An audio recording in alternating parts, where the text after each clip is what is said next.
Hi, it's Christine Daigle. I'm Jena Brown. I'm Kevin Tumlinson. And I'm JD Barker. Welcome to Writers Inc. So I was trying to do the math here. Were you guys part of the podcast when all this drama with my neighbors started?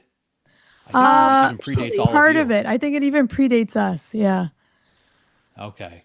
I've Yeah, been so here for a big chunk, though. the Cliff Notes version for the people that have been following along is when we bought our house, we learned that a tiny little sliver of our front yard, it's 178 square feet, actually belonged to our neighbors because of a weird, like the way they had to draw the lot lines. And we have what's called a permanent easement over that spot, and it's very one-sided. The document basically says that the neighbors own the land, but they're not allowed to touch it, and we get to basically control it from landscaping and maintenance and all that kind of fun stuff. So like that was part of our closing documents when we bought the house. And immediately after we moved in here, our neighbors they basically started to violate it. They started putting lawn chairs out there and like sitting out there. And then at one point they put up stakes and tried to rope it off. But like I had to take them to court to enforce this easement deed. And this dates all the way back to like when Jay was on the podcast. So probably like the beginning of Writers Inc. when this all Wow. started. It took about 3.5 years, but we finally got a ruling. I won on basically every aspect of the case. Then my neighbors listed their house for sale, and they closed and moved out like as of 2 days ago. So like we've got brand new neighbors. It's Wow. the whole street feels so much lighter right now. It's so I'm very amazing very because happy.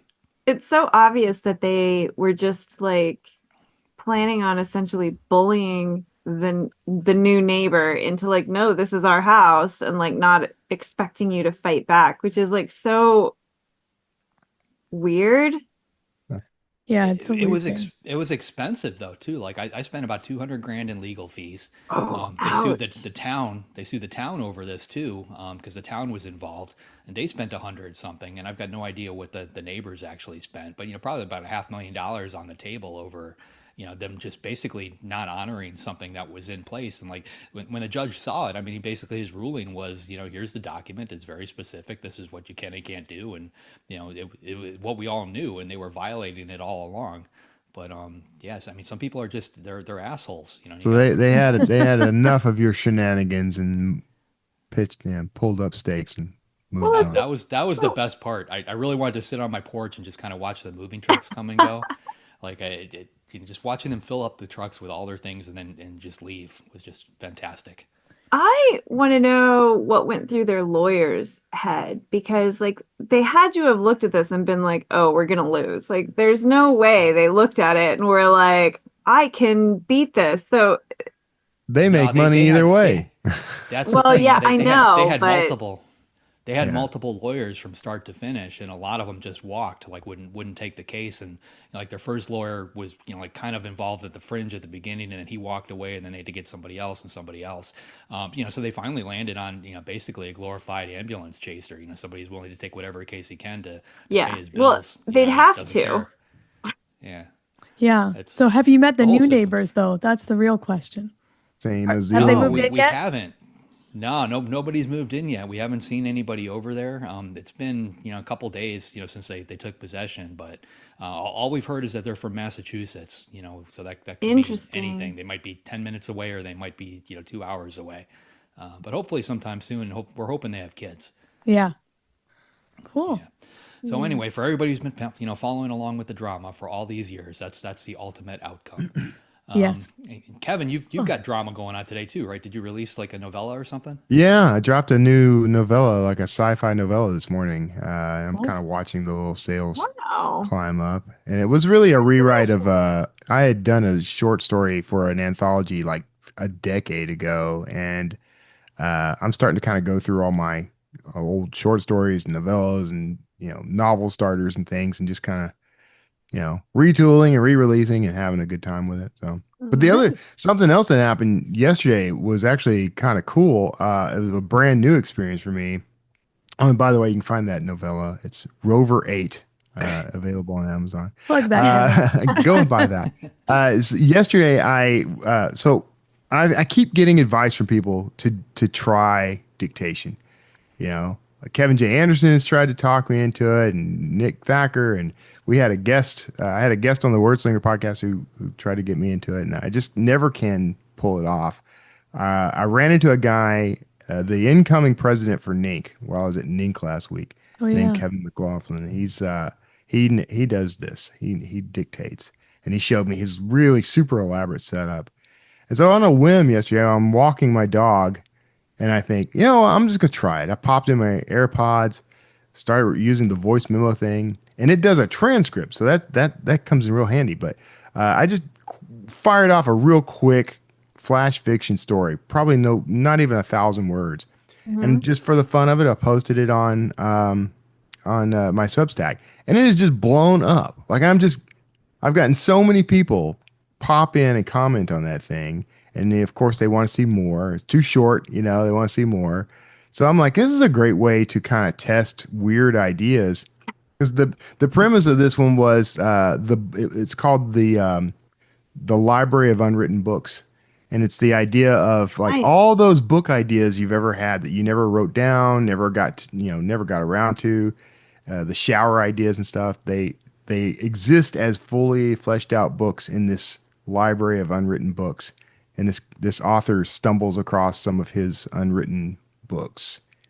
And That's cool. where we go from there is probably coming up soon, because I started writing a fleshed out version of that story this morning. Fun. So Nice. yeah. So I I like think that. Yeah, that'd be that's cool. a fun thing. I'll probably do more of that. But it was a proof of concept for the dictation thing, and which apparently I can do much better than I thought. I mean, it came out exactly as I said it. I mean, I didn't change a word of it. Cool. Interesting. How exactly does that play out? Did you just leave the dictation software open like the whole time you were walking the dog? So like awkward silences and all that are in there. And Yeah. I mean, Cars it doesn't matter if going it's by. creating a transcript. Yeah. And what I did was, so voice memo on the iPhone creates a transcript, and it's pretty accurate. What I did was grab that, took it into ChatGPT and said, "Hey, clean this up and put in the quotations for dialogue and break it into paragraphs and all that. Clean it up for me." And it did that, and I read through it. I lied. I changed one word in from the transcript to the final product, but it did a brilliant job of formatting it. Didn't change anything. Didn't go screwy.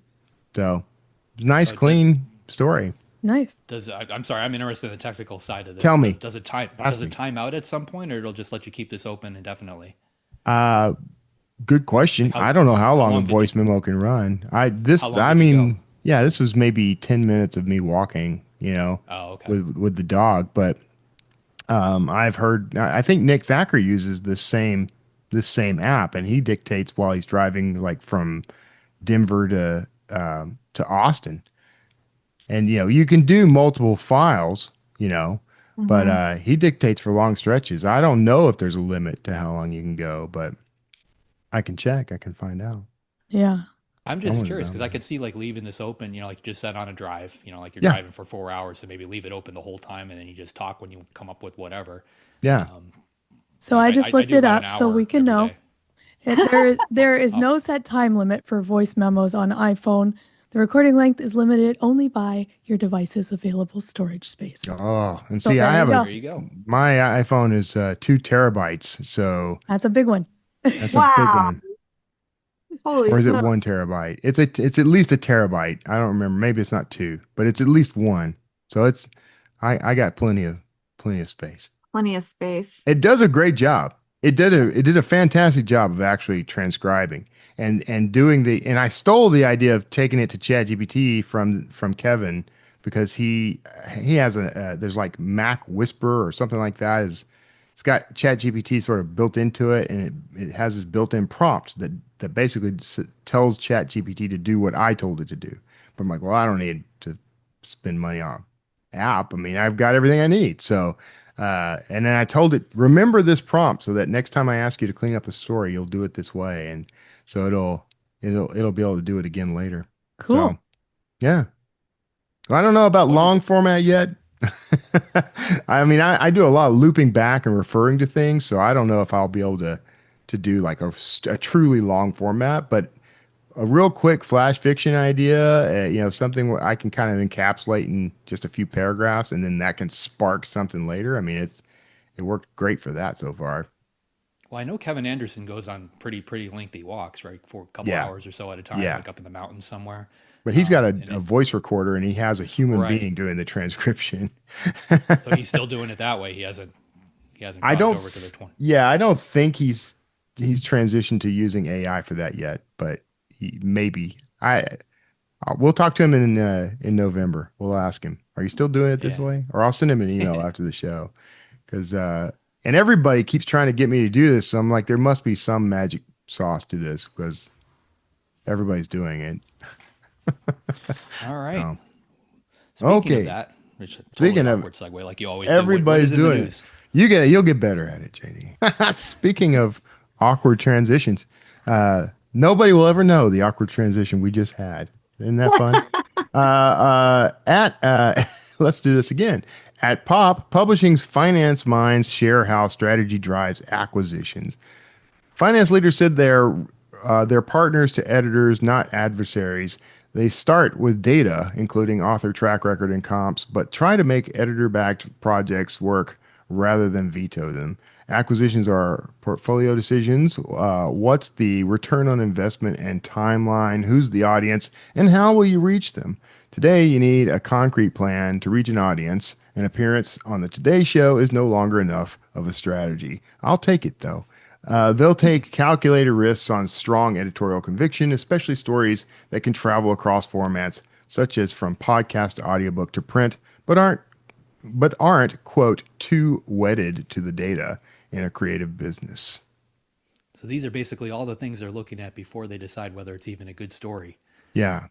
Yeah. Which I do think is, I don't know, man. I do have a hang up about this. Like, I think you should start with, is it a good story? And then look at the rest of this stuff, not the other way around. Yeah. They're saying, oh, we don't not publish a story because of financials, but then they kind of also do. So, what I thought was interesting, a couple of the things that I read in the article was when they were talking about ROI, they're saying if you can't show me a return on investment, then why are we publishing it? Which sounds like a financial decision to me. And you know what's funny Or, about that? They said, or the cost for the investment needs to be quite Yeah. low. So Yeah. who's getting a low advance is going Right. to be, yeah. Right. And here's what I think is funny. They won't touch something that's been indie published, Yeah. right? But Unless it's if done you like were, amazingly well. well, and it has to do like phenomenally Yeah. well. Yeah. But like I can break it down for you, as a marketing guy. Like I can break it down for you what the ROI would be on a book, released by an indie published title. If it hits a certain number of sales, and even if it's only on Amazon, if it had a certain number of sales, I could almost guarantee you that with the right sort of nurturing, that thing would blow up in a wider market with TradPub backing it. But they won't ever look at it, so it doesn't matter. Yeah. The other thing that when I thought was, go ahead, JD. I'm sorry, I didn't mean to interrupt. I'm just looking at these as benchmarks. And when I see benchmarks like this or a checklist, I basically, in today's world, see somebody creating a prompt. So Yeah. like all of these things are going to go into a prompt, and nobody physically is going to look at any of this. They're going to draft that prompt. They're going to use it over and over again. And an AI is going to tell them whether they should even proceed. Yeah. So like, I think as an author, you kind of need to approach this the same way. Like you need to look at each of these boxes, figure out where you stand and at least Yeah. understand that, where you are in the scheme of things, because that's how they perceive you. I talk to indie authors about this all the time, or people that, like they query an agent, they don't get an agent, they get a bunch of rejections. So they just hit the publish button and put it up on Amazon themselves. And, they end up, they're like maybe a 2.3 rating overall. After a while, it's ranked at 1 million something in the store. And then a year later, they come out with another book and query agents. And they don't realize just how much they hurt themselves with that first book, because now all of a sudden they've established this track record. And that second book they wrote might be the greatest book ever, but it doesn't matter because the information that's available about them online is basically carved in stone. And that's what these guys are using to make the decision on the second book. Yeah. And now it's going to, I can see this all getting automated. Like an editor is going to have something on his desk where he just plugs in a name and it's going to tell him whether he should even bother reading the rest of that query that just came in. Right. Yeah. I think, though, indie authors would serve themselves by looking at lists like this and thinking about, their own approach to marketing and their own approach to release in this light. even if they don't intend to ever try to get an agent. Yeah. Because if you are looking at it as like it's an IP play, I'm gonna write this book, but what are the other ways I can utilize this and turn it into something? And podcasts are an easy one. That's an easy loft because it's just audio. But now with the way AI is, I mean, I'm watching crazy things happen with AI video online. I mean, it's insane. There's a series I'm watching now. It's like a fan built Star Trek: The Next Generation. Like it's the season. It's an additional season to that show, and it's weird and because you're looking at these familiar faces and they're not acting quite right, but it's close enough that I could say like in another couple of years it'll be indistinguishable. Yeah. But I'm like, you don't need much of a budget or anything now to take your idea and convert it into something playable. Put it on YouTube and monetize it. Yeah. Well, one of the interesting things that one of the acquisitions financial people said that I know this idea has been floating around, but I don't know that I've actually heard it from the trad side this way, was that they've been developing a strategy to look for stories that they can see first as a narrative series within a podcast. I don't think that I've ever heard that before. So like podcast, and then the second step would be audiobook. And they said they've been actually like actively building a pipeline for these ideas. So like, I don't know. So think about your book as being a narrative podcast first, I guess. Yeah. I don't know. Not a bad plan. Yeah. Not a bad plan. The only thing, I just realized I've been muted this whole time, so that was fun. Cool. The only thing I would say the good old days. Is I do think though, like it is a good thing to, like you said, like look at different angles and stuff. But I think going back to JD's original point, like I do also think that you need to be very careful. I think the ease of publishing, especially in like self-publishing and the ease of like AI and creating all these things, makes it very tempting to just hit that publish button. But if it doesn't do well, then it actually can hurt you more than it can help you. So I do think that, even though it might be tempting to do that, and it's good to have a plan, but like really start to think about how you're going to market it and how you're going to do these things and how you're going to make sure that it does what you want it to do, before you press that button. Because I think that, I mean, a podcast and all that is great. But again, if it's not doing what you think it's going to do, it can potentially hurt you. If you to eventually go traditional published. If you took one of your ideas and maybe you went ahead and wrote the book, but if you decided, you know what, I'm going to publish this as a podcast first and see how it does, that's not going to get counted against you because they're looking at book sales numbers and rankings, things like that. But you could just release this thing as a podcast, and then at the end of the whole thing, you could offer the book. If it's doing well, you come out with get the book. I agree with that. I don't know. Agents these days will Google you, and they will see like, oh, you only have like. You think an agent's going to turn down your book pitch because you didn't have a successful podcast? Yes, especially if they're looking for their own traditional published podcast to audiobook pipeline. If they want to do that podcast, I've already done it. Yeah, I don't agree with that. I mean, this is I think if you talk to agents, they would tell you, well, agents are pretty savvy, so they have a nice way of circling around the truth. But I do think that they would be wary. If the book was like they thought this is an instant. If you create all this stuff first, now you're taking that option off the table for the trad publisher. So if they wanted to do it and all of a sudden you did it and you did it in this half-assed way or a way that didn't perform, they're going to walk away. It's just like, very few indie published anything gets a second glance after it's already out. Like they have to be first to the table with every aspect of it or they don't want to touch it. Yeah, I do think that that's the truth. And I do then think that's why you need to be careful. Yeah, you have to use the method I'm using, which is make yourself unignorable. Make yourself inevitable. All right. I am the Thanos of publishing. All right, next up, you know, I'm tempted to skip ahead because we did mention Star Trek, but I'm gonna stick with the order here. So, publishers warily await completion of ReaderLink B&T deal. ReaderLink is buying Baker and Taylor's assets only, leaving Baker and Taylor's debts behind. So, publishers worry about unpaid invoices, and some are even weighing a class action to delay the deal.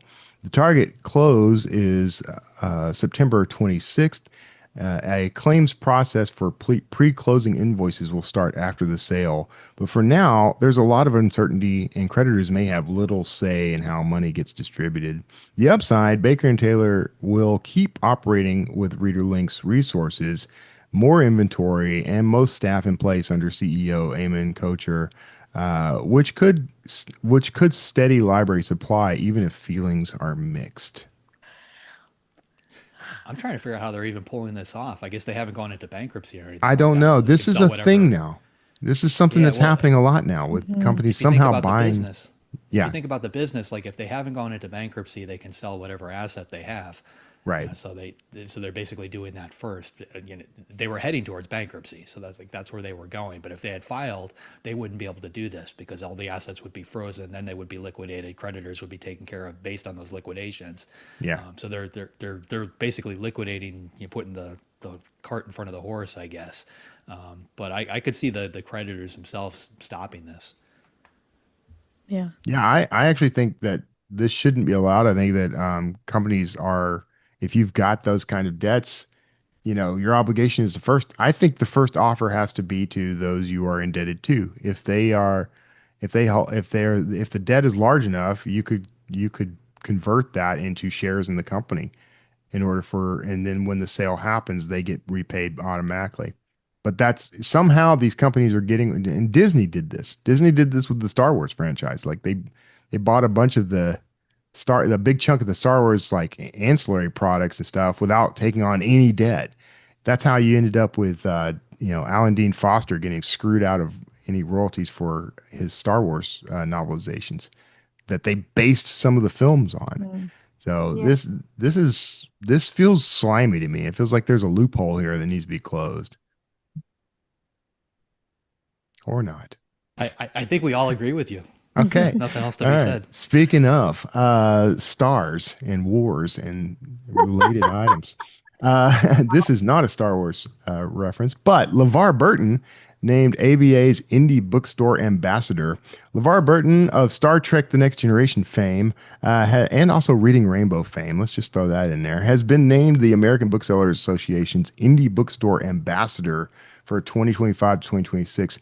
He'll spotlight indies on Small Business Saturday, November 29th, 2025, and Independent Bookstore Day, April 25th, 2026.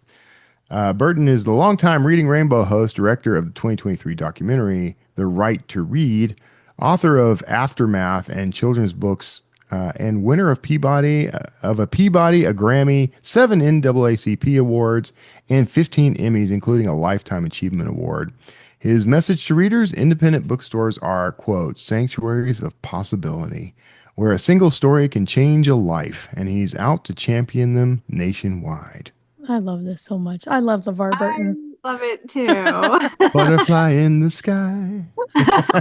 Oh no, Yeah. you don't want Wasn't to he hear almost me a host sing. of Jeopardy at one point? Was he? I don't I know. don't remember. But I I thought he loved was Reading he was Rainbow. on deck or like one of the short list when Alec Trebek was I don't know. dropped. Well, did they do that thing? Didn't they do that thing where they brought in like guest hosts and, every week there was, or maybe every month there was They always another have host? celebrities on and Yeah. stuff. Yeah. But Kinda- I don't know kinda if like you've a ever tryout. listened to his podcast, LeVar Burton Reads. It's fantastic. If you have not, he picks a sci-fi or fantasy story just because he loves it and he reads Yeah. it. And it's amazing. So That's fun. Yeah, I've seen that. I learned about it. I don't remember who it was, but an author realized that he read their story and was just like, "Oh my God." Well, it wasn't me. no. So screw you, LeVar Burton. Hey. No. We love I you, could LeVar never. Burton. We love LeVar Kevin's Burton. I would love to interview him for the show at some point. We need Yeah, to get that'd on be that. awesome. JD, you know everybody. Push Don't some know LeVar buttons. Burton. Challenge Don't know accepted, the name. though. I'll try. I'm actually connected to. I'm 1 degree of separation away from him. I wonder if I could pull the strings. Or he can count on you. I- Yeah. I'm good friends with Vic Mignogna, and actually I've been tentative friends with like a couple of Tim Russ and a couple other Star Trek actors. So Well, it'd be I can super submit. cool Friend. to I thought you know were going to say what you had the same being an probation indie officer. bookstore ambassador is about. I would love to hear that interview. So we're counting on you now, Kevin. Okay, well now I gotta go. Now I gotta go put my money where my The mouth race is. is on. Who can get the LeVar Burton interview first, JD or Kevin? Or will it be a surprise win by Christine herself? Stay tuned. My money's on Jenna. All What, right, me? well, I didn't even throw my hat in the ring. I didn't say anything. You threw my hat in the ring, so thank you. all right, well, that's all the news. We should get on. You have a story. Share it with the world. Ingram Spark offers everything you need to publish, promote, sell, and print your book. Reach millions of readers worldwide with powerful tools created for independent authors. Get started for free at ingramspark.com/learn more. All right. Today's With that, topic. JD, who is up this week? This week we've got Kelsea Yu on. Kelsea is a Shirley Jackson Award-winning author of several novellas. She's published over a dozen short stories. Her latest book is called Demon Song. It's a gothic horror inspired by Chinese mythology, and it releases September 30th. Here she is, Kelsea Yu. Well, thanks so much for being here. It's so nice to have you back on the show. Thanks. I'm excited to be here. Yeah, Thanks for you've having me. had a good year this year. A lot going on. I know last time we talked about sort of your writer origin story and how you got started. So I thought this time a slightly different approach to that question would be, what's been your favorite part of your writing journey so far? Oh man, favorite part is a hard one. I mean, there's a lot of little moments here and there that are always really exciting, but I think overall, okay, this is going to sound a little bit cheesy, but overall, it's the community. It's just Mhm. like I feel like especially over the last year or so, I've really gotten to know my local author community, and I just feel like, I don't know, there's nothing quite like finding people who are in this really weird industry with Yeah. you, who, understand everything you're going through and just like they get it, and I don't know, the support, I guess, from other authors is probably my favorite thing. Just like meeting all these cool people who are writing these awesome things, like, I don't know. That's my favorite Yeah. part. I just went to Worldcon actually, and Oh, fun. I got to meet so many people in person whom, I hadn't had the chance to meet in real life before. And I don't know, it's really invigorating, I guess. Yeah, it's so interesting you say that because, when you're getting started, I think that's probably the hardest part for new Mhm. authors, right? Because like, you know how it goes. Like you talk to someone who's not in publishing and you're like, oh, I'm writing a book, and they're like, oh, when can I buy it? And you're like, Right. I don't know, maybe never. Yeah, like maybe never, maybe in 5 years, who knows? Yeah. And they just always look at you, like you've sprouted horns or something. Like, what do you mean? Like, can't I just buy it on Amazon? And you're like, not how it works. Yeah, it is. It's one of those things that really takes a long time to build, and I think it could be very frustrating along the way when you haven't found it yet. But I Yeah. also feel like now, in the day of, the internet, Yeah. there's a lot of places where we can find community, even if like I said, I obviously really appreciate my local community, but I also talk to a lot of authors online purely, and there's so much to be had there too. Like that's also another great way to find people. Yeah. And how those friendships can progress from, online only to interacting more and then meeting in person. And yeah, Yeah. it just feels very like it's nice to know sometimes that, you're not alone in this journey because most of the time you're just alone with like, these weird voices in your head. Yes, exactly that. And then you meet other people who also have weird voices in their head, and you're like, oh my God, you get it. Yeah, that's so true. Yeah, well, and I know, like, I met you actually a long time ago on Bookstagram. Um, and before you were published, you actually built up quite a large following within the Bookstagram community. And I know social media is one of those things that authors either love or hate, right? Like they either like Yeah. the dreaded social media or they find a knack at it. I wonder how has that changed for you from before you were published to now being a published author? Yeah, I actually think it's really funny how you put it with the like, you either love or hate it. I feel like I have felt all the things at different points in time. So it's been Yeah. more of like shifting from one mode to another. I did have a really hard time when I went from kind of being a bookstagrammer or primarily a reader online to being a writer. I think just that discomfort that I think a lot of authors feel in talking about their own work, feeling like you're always talking about yourself. And like, Yeah. I was very uncomfortable with that for a while. And so it was really hard for me to talk about my books. Although I will also add that part of that was probably because I had like a small child and then another small child, and I was just tired overall. So that may have also been a contributing factor. But Probably. yeah, but there was a time sort of after like in that during that shift, I guess, from Bookstagram to being an author where I really kind of hated social media for a while just because it was Hmm. like, I want to talk about me. Like I don't want to do that. But eventually kind of I started understanding that like no matter what, you're gonna have to learn how to pitch your books eventually. Hmm. Like Yeah. that's just, that's something you can't escape if you're going to be a book author. Because, like, I also write short fiction, and you don't really have to pitch your short fiction. That's not Yeah. really a problem when you're writing short fic. But if it's your book, you can't really get away from that. And I think once I really got into like trying out pitching different ways and like talking about all the fun parts of the book and just realizing that it's really just sharing all the reasons that you loved writing that book in the first place, like what drew you to that story, it felt a little different. I was like, oh, I could just talk about things that I like writing and reading also. And Yeah.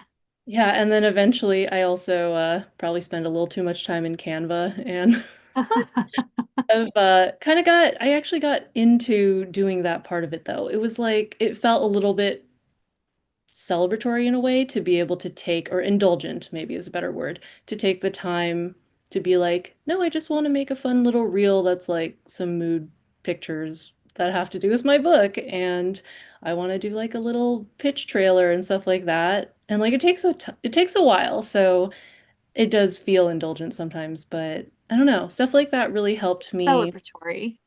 Yeah, yeah. It just helped me be like, no, I wrote this book, I did a thing, and now I'm proud of it, and I can put it out in the world.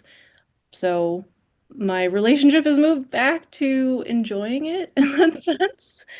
Because I just kind of go for like what I'm excited about, and I don't worry too much about platforms that are just not my thing. Like I don't Yeah. really force myself to spend a lot of time on kind of secondary platforms or stuff like that, and just stick with what I like. And now I kind of enjoy it.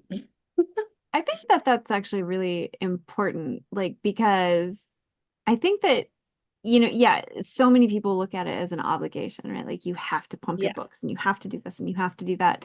And Mhm. I love that you were able to kind of find, like, first, I love celebratory. Because I just Oh, think that we don't celebrate things enough. Like, and why shouldn't indulgent also be something that you celebrate? Like, right. I don't think that that has to be a four-letter word, as it were. Um, but like finding how do you do that? Because I think that, one thing is understanding like what readers also want. And I don't know if you felt this, but I kind of feel like I've always, as a reader, really enjoyed kind of those behind the scenes, kind of Yes, me too. seeing. Yeah. And I think sometimes in promotion we look at it too much of like buy this book instead of like you Mhm. said, here's a peek behind the curtain, so to speak. Yeah. Yeah. Yeah, I know, like, especially before I was published, before I had an agent, I was always very interested in seeing authors do those kind of posts. So Hmm. definitely I know like as an aspiring writer, I felt that way. Yeah. And do you feel like, your audience, did you, because I think this is a fear too, is that if you build up an audience, as a quote unquote reader or fan or whatever, and then you switch to being an author, did you notice a change in like tone, or was it pretty consistent? I haven't really had a problem with that, but I do, it's actually more in sort of like my own choice in how I interact with people that's changed. Because I used to go to a lot of author events just as a fan, as a reader, and go and, Yeah. go in line and meet authors that I admired and tell them how much I love their books. And I still do that, but it's different now. Like I approach other authors as sort of like coworkers in a sense, in a larger sense, Hmm. I guess. Yeah. And just talk author to author, which feels a little bit different. But I haven't really found that to be any kind of like difficult shift with Bookstagram. I feel like, I have a lot of reader friends on Bookstagram, people who aren't trying to write or anything like that, who are purely readers, and they are generally pretty excited to see like kind of one of their own, I guess, Yeah. become an author. So that's been really nice. I've felt very, very well supported in that community. And, you know, I think a lot of authors who meet me now on there probably don't really know that I used to be a bookstagrammer, and that's fine, you know? Yeah. But it's kind of fun to like, I don't know. I haven't really felt like I'm locked out of that space now or anything like that. Well, that's good. I think maybe that'll come as a relief. I think that you've given Yeah, people a different way of looking at it, perhaps. So that's hope so. always nice. So you had mentioned, you also write the short fiction, which is obviously like a completely different world from traditional publishing, but you also have like published within small press spaces. You've shifted more towards that traditional publishing, first with your YA thriller, now an adult horror. How have those experiences in these different formats shaped your writing? Yeah, I think there's a lot to think about here, so I'll probably mention a few different things. Yeah, totally. So for one, I do read very widely across categories and genres, which I think helps. I think that can be pretty beneficial to the actual storytelling itself because you can see different genre conventions, kind of play around with them, find inspiration in one space that can carry over to another. So I feel like playing around with those expectations and elements has helped me hopefully keep my writing fresh Yeah. and, just inject some kind of like new ideas into different genres. Um, and I think like so working with different publishers and publishers of different sizes has been a really, really interesting experience. Like, I mean, for one, just like the different editors, this one is less about like the size of the imprint or anything, but different editors will notice different things. And I've been lucky enough to work with a few different people who I feel like are helping me learn different things with my storytelling because like one person is very theme focused. Another is really good at looking for plot holes and kind of keeping mystery elements really tight. Another person might be very character focused and like encourages me to, bring out different elements of like a character's backstory. So I feel like for one, just sheer like working with different people has been very, very helpful for me. Um, it's also very interesting to see like how different publishers do things differently because like some of the stuff is the same no matter what, you're going to have a book at the end of it. And like, Right. Yeah. there's like certain things that don't really change. But I have noticed that kind of the smaller the publisher is, generally in my experience, the more collaborative they are when it comes to sort of like marketing, publicity, promotion. Mhm. And honestly, like that's not a value judgment. It's not necessarily good or bad. It sort of depends on the goals and what you want, though. Like with small press, if you're not really interested in being part of the marketing and kind of like helping get the word out, it's going to be a lot harder. Whereas Mhm. like with some of the big five, for example, some of them are just machines. They got it all covered, basically. And Yeah. sometimes they prefer if you just let them be and like don't try to like mess with their system because they're like, no, no, we know what we're doing. We got this. And so I feel like people have different levels of like how involved they want to be with Mhm. that sort of promotion and publicity, collaboration, marketing, all that stuff. And so where they fit in terms of the publisher size can be that in part. Um, Yeah. yeah. I think it's really interesting what you said about like learning different things from different people, because Mhm.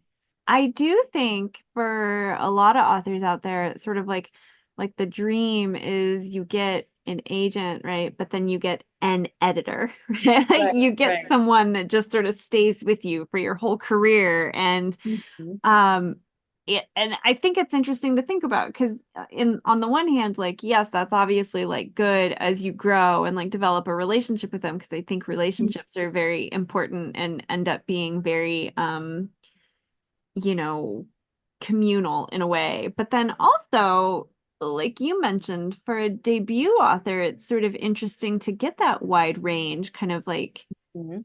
why you want to read in other genres, right? Like you might want to work with Yeah. other people. That's actually really interesting. I don't think I've ever really thought about that. Yeah, I mean, it's not something that I thought too much about until, well, okay, part of it for me is I just like writing differently. I get bored if I'm writing something that's too similar all the time. Although I say that and I have like three-fourths of my books are haunted houses, basically. Right. So Yeah. there's certain But elements that different do. haunted houses. Yeah, there's definitely certain elements that do carry through, but I think that yeah, it is really there is something that is pretty cool about working with different people. I think you can also get that to some degree with working with a wide range of beta readers or critique partners. It doesn't necessarily have to be an editor. I've just found that like my editorial experiences have been really fascinating that way. It's a character study on its own. Yeah, basically. A haunted house with an editor, perhaps, is on the table. Yeah. Maybe. Well, I want to shift a little bit to your new book, Demon Song. Speaking of haunted houses of a sort, where did this idea first come from? Yeah, so I don't know if you wanted me to like mention what Demon Song's about first. I could do that or You can, it's your interview. Yeah. Tell us about it. okay, yeah, I just figured that'll probably help a little bit with Yeah. explaining the backstory. So I consider it like a Phantom of the Opera meets The Haunting of Hill House. It is a haunted Beijing opera house novella in which a teen and her mom get jobs under the table as cleaners in exchange for room and board at a centuries old at this again the centuries old Beijing opera house. And then soon the teen finds herself having strange dreams, finds strange secret passageways in the opera house, and all of it leads her closer to something hungry that lives deep within. It also includes some Chinese mythology, the Monkey King, all that. So that is Demon Song. Um, Very good. Very you. interesting. And where it comes from is it started with Phantom of the Opera. It is a story that I've loved for a long time. It's the first musical I ever watched live, and it just really stuck with me over the years. And Yeah, it was the first one I ever watched live too, I think. really? Okay. Yeah. That's amazing. I didn't know that. Yeah, it's just such a beautiful and deeply resonant story. I feel Mm, like that's one of those stories that like, I don't know, I just can't stop thinking about. So, yeah. so among those ponderings, one thing that I wondered is what it must be like for Meg Giry, watching her best friend Christine Daae sort of rise to fame very Mhm. suddenly and in this huge way. And I just thought that must be such an interesting like relationship or friendship. Um, Yeah. yeah, and then I also like Meg's mother is Madame Giry, the opera house madam. Yeah. And to me, that was such a fascinating relationship. Like she's such Madame Giry is such a morally gray character.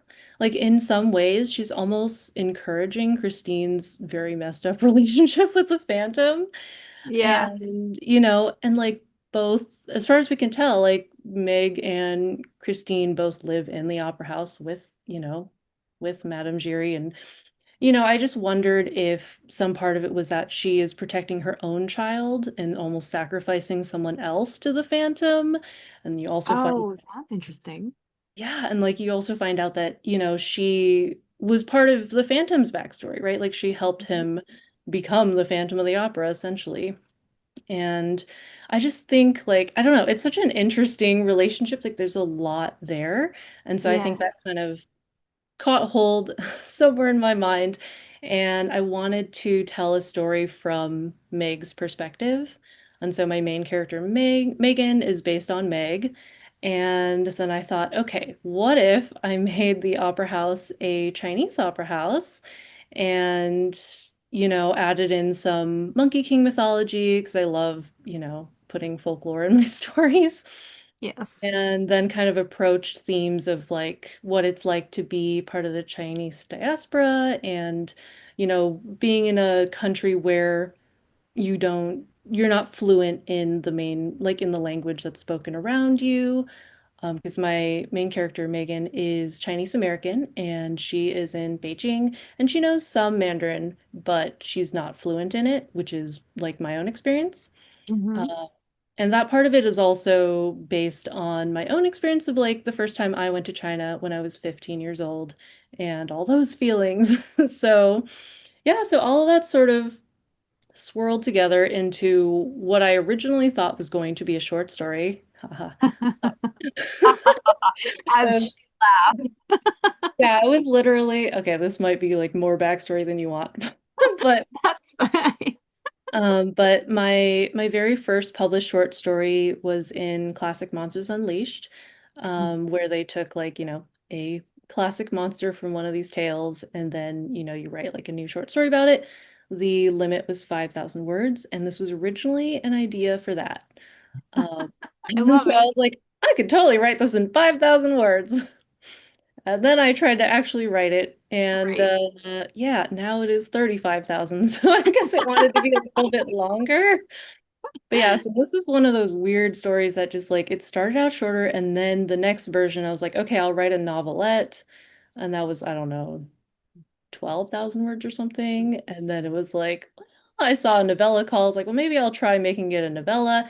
And I don't know, somehow, some way, it ended up being a long novella. So Yeah. here Yeah. we are. It got longer. Yeah, this one really like existed at so many different lengths at different points in time. Yeah. Well, I think that's kind of, interesting that, sometimes you have an idea for a story and then it just sort of like the story wants to be what it wants to be Yeah, sometimes. I mean, and it really was through the end of it, because even the version of this book that went out on submission, which for anyone who doesn't know what that is, that's when your agent takes the book out to editors to see if someone wants to buy it. When it went out on submission, it was 25,000 words. And so I added another 10,000 in revisions with my editor. Well, sometimes, that's how it goes. I think it's again kind of heartening maybe for new authors to realize because I think so often you hear cut, cut, cut, cut, cut that you just have to cut. Mhm. Sometimes, when you work with an editor, you also grow a story in different Yeah. ways. Yeah, Yeah. it really depends on the editor and the space and kind of like what your target audience is, I feel. Yeah. I'm so glad that like you kind of mentioned the mythology and the folklore because that is one thing that I think, readers of your work will notice immediately. Like there is always this, whether it's mythology or folklore or both, they're woven in and not just, as sort of an add-on, but they're very like they're an intricate part of the story. And they come across as very natural to the story, I find. Um, and I think this is an interesting conversation sometimes online. How do you approach balancing sort of that quote unquote teaching the reader versus telling the story, like finding that balance between that? I really appreciate this question because this is something that I think a lot about. And I guess like, and I've tried different sort of levels of like what you're saying, teaching and telling. I think for me, for one thing, some of these stories are new to me and some of them aren't. And about like, because, I grew up in the US and a lot of these stories are not that easy to find in English. And so it actually like part of it for me is I'm actually going and learning some of these mythologies myself while I'm researching for it. It's almost an excuse to take some time to like learn some of this Chinese folklore and mythology.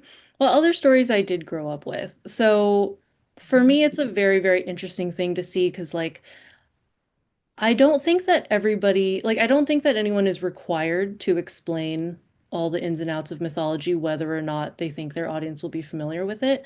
I think that's a very personal choice. But for me, as somebody who is still discovering those stories, I feel like I lean a little bit more toward making it clearer to readers who might be like me, who also are very interested, but may not have come across this particular story in childhood. Mm-hmm. So that's one thing that I would say. But also, I think when it comes to like how much I actually tell, it really depends on that piece of mythology or folklore's like relationship to this particular story. So, for example, in Demon Song, I include the story of Sun Wukong and Bai Kuqing, which is like the Monkey King and the White Bone Demon. And in that, I decided to basically retell it from the demon's perspective, because that would be a little bit different than, most folklore tales are not centering the Yeah. villain. So, so I thought that would be a way to sort of make it hopefully fresh and interesting, even to somebody who is already familiar with it. Mm-hmm. But the other thing too is like I'm going to tell that story because it's really, really central to this novella. Whereas, in it, there are some other pieces of mythology mentioned, like Chang'e, the Moon Lady, and, you know, some of the other like goddesses and gods from Chinese mythology. And in those cases, I don't always go into the details of the story because it's a passing reference. It's Mm-hmm. not something you need to understand in order to understand the story, like the Yeah. novella.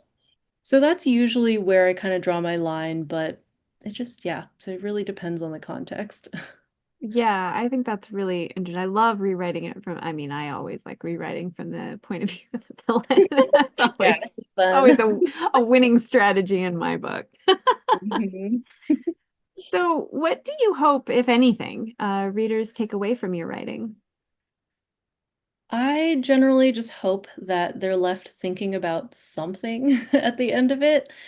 It doesn't even matter what exactly, or like, if they like or didn't like it or whatever, like that's fine. But I'm always really happy when I can leave readers just thinking about some element of it, maybe like a relationship between characters, things like that. I just find that part really, really interesting, and I try to aim for kind of complex relationships, ones that are not where it's not always clear cut who is like right or wrong and who is the villain or not sometimes even.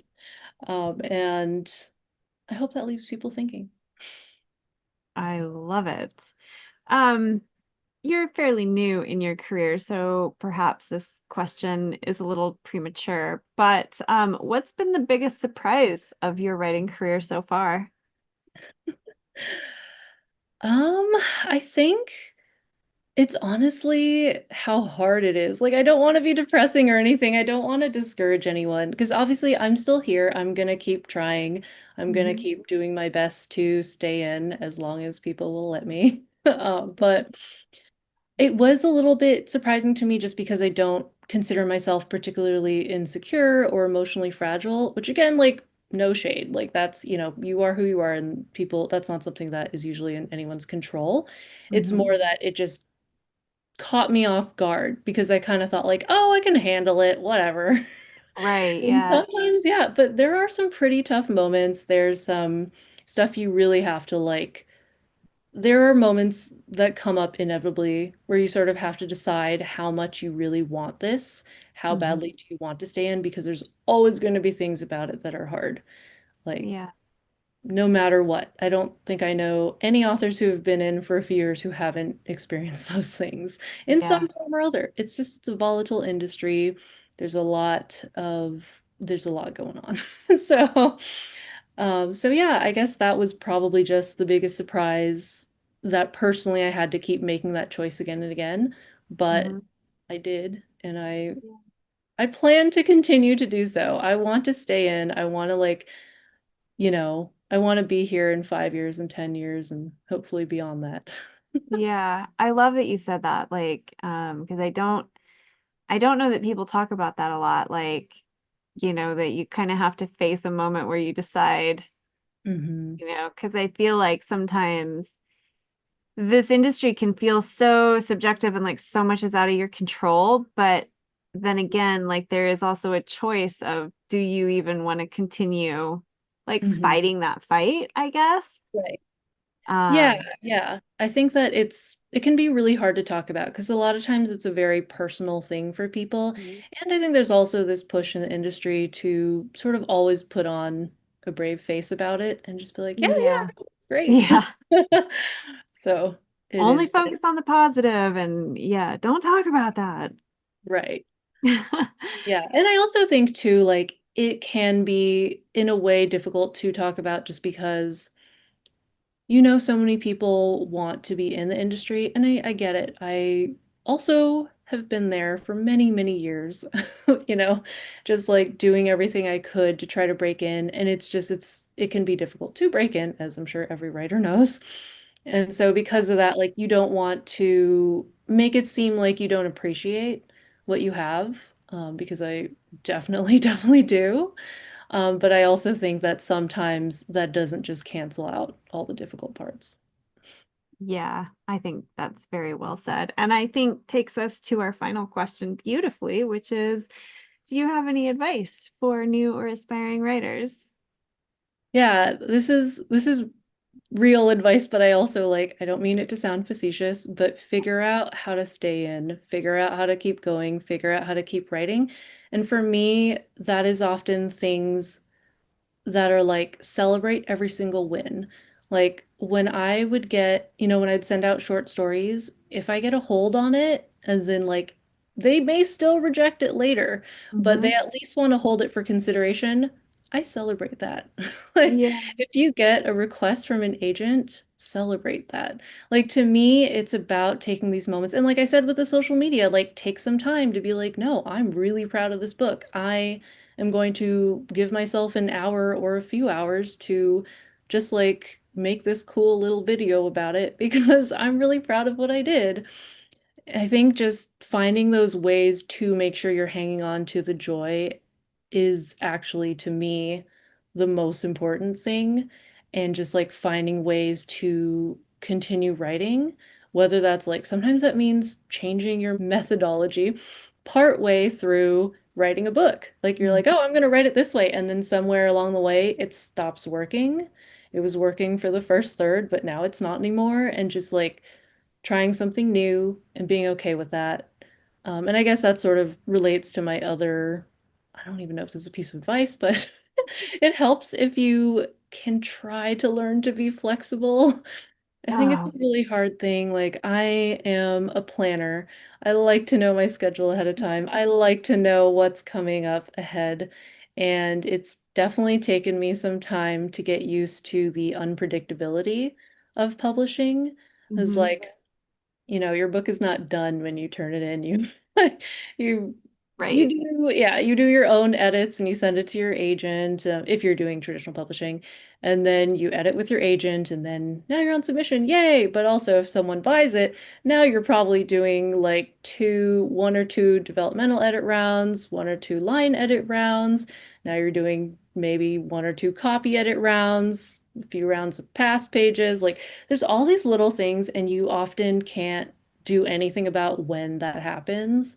Like they'll be like, okay, copy edits are here, and you have a week.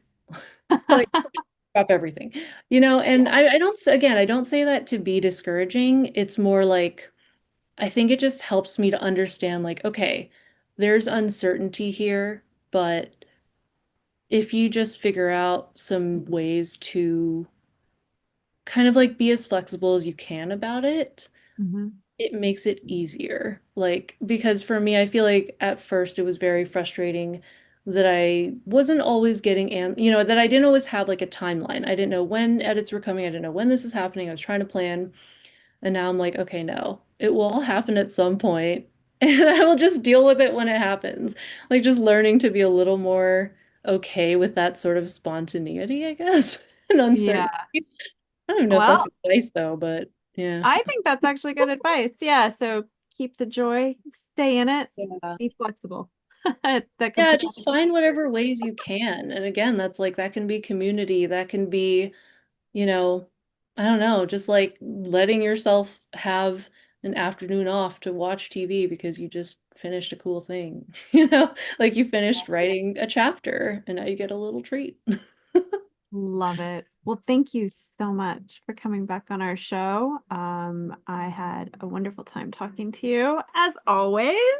You too, Um, thank you. yeah, and if you guys like haunted houses with some Phantom of the Opera, definitely check out Demon Song. Yeah, thanks. One of the things I love about Kelsey as a human being is how she's learned to embrace celebration.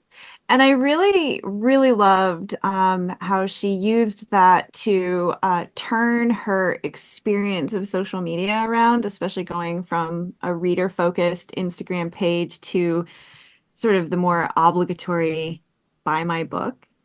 And I was just wondering how you guys celebrate your wins. Like, what do you do to kind of keep that joy in this often joyless business going? Bourbon. Cake. And ironically, when I don't Cake. succeed, also bourbon. I don't know which is worse, cake or bourbon. Probably bourbon. I don't know. Can you make cake out of bourbon? There you Oh, go. Oh, you can make a yes, bourbon you can. cake. Whiskey I cake can is do a that. thing. Whiskey Yeah. cake. Yeah. Whiskey I'm really cake. bad at doing this. I'm just like, I did that, and then I just write the next thing. Yeah, Yeah. I know. I'm bad at celebrating too, but I'm trying to do it more and more, and I do think it helps weirdly or not Yeah. weirdly. Yeah. I'm terrible at it. We hardly celebrate anything. We probably should. Yeah. I was in kind of like a little clutch of writers support group, just some fellow thriller writers, and we made a rule that you celebrate every victory, no matter how small. And so if you got a mention on Twitter from somebody, you say we celebrated that in the group, you know. So I think it's more than just celebrating. You need to find the right people to celebrate, you Yeah. know. Yeah, that's true. I did really like her take on social media because I'm always like, I hate being that buy my book kind of person, Yeah. Yeah. but just, sharing the reasons you love writing the book and what drew you to it, all that behind the scenes stuff. I think that's a good Yeah. approach because, like you said, Yeah. I like that. I like to know all Right. the Yeah, it's fun stuff to that's left in watch it. It and is to fun. see that side of it. But I guess it's so interesting that as a reader, you can love watching those things, but then when the camera's turned, so to speak, You're like, it's very difficult to do for whatever. We're like, oh, nobody cares, but we know as a reader they care. It's a weird. yeah, Yeah. because it does feel Psychology. indulgent, right? And we're kind of, I don't know, like you're taught not to, some of us are taught like not to draw attention on yourself, and that's not polite. And so then it feels weird and uncomfortable, and you're like, nobody cares about me, but they do because you care about it as a Yeah. reader. So Yeah. That's the yeah. great irony of this show. Like the whole we're talking to people, getting kind of there behind the scenes, right? Mhm. And Yeah. I get approached by authors all the time who want to be on these podcasts, and then Yeah. you run across somebody who's like, "Yeah, I'm a big fan of the show," but they won't promote their own stuff. They won't talk about it. Nobody wants to hear, what I went through or my struggle. Like, I have an Yeah. entire show built around that idea. Yeah. Yeah. It's interesting. I'm gonna have to, Christine, you're the neuropsychologist. You're gonna have to dig into the psychology behind that, like why we do that. Because I do think it's a fascinating quirk of people that we do that. How long do you have? I'll get with you after the show. Okay. Another thing I really like about, both her short fiction and her novellas and now two of her novels are that they always incorporate, some element of like Chinese folklore or Chinese mythology, but in a way that like really makes sense to the story and is sort of accessible. Um, do you guys, I know Kevin, you probably do with like your artifacts, but JD and Christine, do you also like ever incorporate like sort of like myths into your stories? And then how do you handle that so that the reader doesn't feel left out without like info dumping? Because that's kind of a hard line, I think, sometimes. Myths? No. I don't think I ever have. I'm thinking about it. I'm like, no, I don't think I have done How that. about myth information? No, I love the idea Wow. of mining side characters or very minor characters from other stories for a new story, though. Oh, yeah. yeah. I love that. Yeah, So that's I'm fun. like, that would be cool. If I found the right one, I would do that. I just can't, I don't think I have. I can't. Yeah, like a retelling. Oh, I guess, yeah, like but- early on, I kind of did and took some bits and pieces from other myths like Lamia, you know, kind of Judeo-Christian mythology. I guess but a little bit with hats, right? I mean, I guess are we gonna call the Bible mythology? I guess, will. yeah, I guess Why that not? depends on your take on that. So yes, I did mind the Bible, That'll get which you I in do a trouble. lot. I grew up a preacher's kid, so I can't help that. But I did it in Dracul. There's an Irish vampire legend called the Derrick-dú. It's about a woman. She was basically locked in a tower, and she threw herself out of the tower and killed herself and turned into a vampire. So like we stole bits and pieces of this legend, but we made it a true story in Dracul, like an actual person that Bram Stoker knew. And kind of tied it all into that, which makes it fun because when you're reading it, you know, you can go out there, you could Google a lot of this stuff, and you realize a lot of it is actually based on the truth. I like mixing that type of thing in. But that's probably the extent of it. yeah, And I know, Jenna, that you excluded me from the question immediately. I didn't exclude you. I just know quite a lot, and I do, and that's a core part of the archaeological thrillers. But I do kind of what JD did, so I intermingle actual factual mythology and history with stuff I just made up. And what's shocking to me is how often I'll get notes from readers saying, hell, I went and looked that up, and I had no idea about this entire list of things, right? Like I literally made like 80% of that up. Like somehow it was real. So anyway, archetype. that's my story. I love that as a reader, honestly. I mean, I love both. I love when it feels so real, but then it isn't. Like, I think that's like kind of interesting. Like, you're like, did this really happen? And you go Google it and you're like, good author. I've probably talked about this. My favorite was when my mom asked me if I actually thought Abraham Lincoln was a vampire hunter. And I'm like, no, Mom, I don't think he actually was. 100%. 100%. You can't prove that he true wasn't. story. But that's convincing. Him and Teddy fiction, right? Roosevelt. All right. I guess with that, I should ask JD, who is up next week? Next week, we've got Ariel Sullivan on. Ariel grew up a military brat, moving every 2 or 3 years. As a perpetual new kid, she basically observed the world as an outsider and often found herself lost in books. She's here to tell us all about her latest novel. It's called Conform. It's actually the first novel from Jenna Bush Hager's latest venture called 1,000 Voices. So that's going to be interesting. Ariel Sullivan. Yeah, it's going to be great.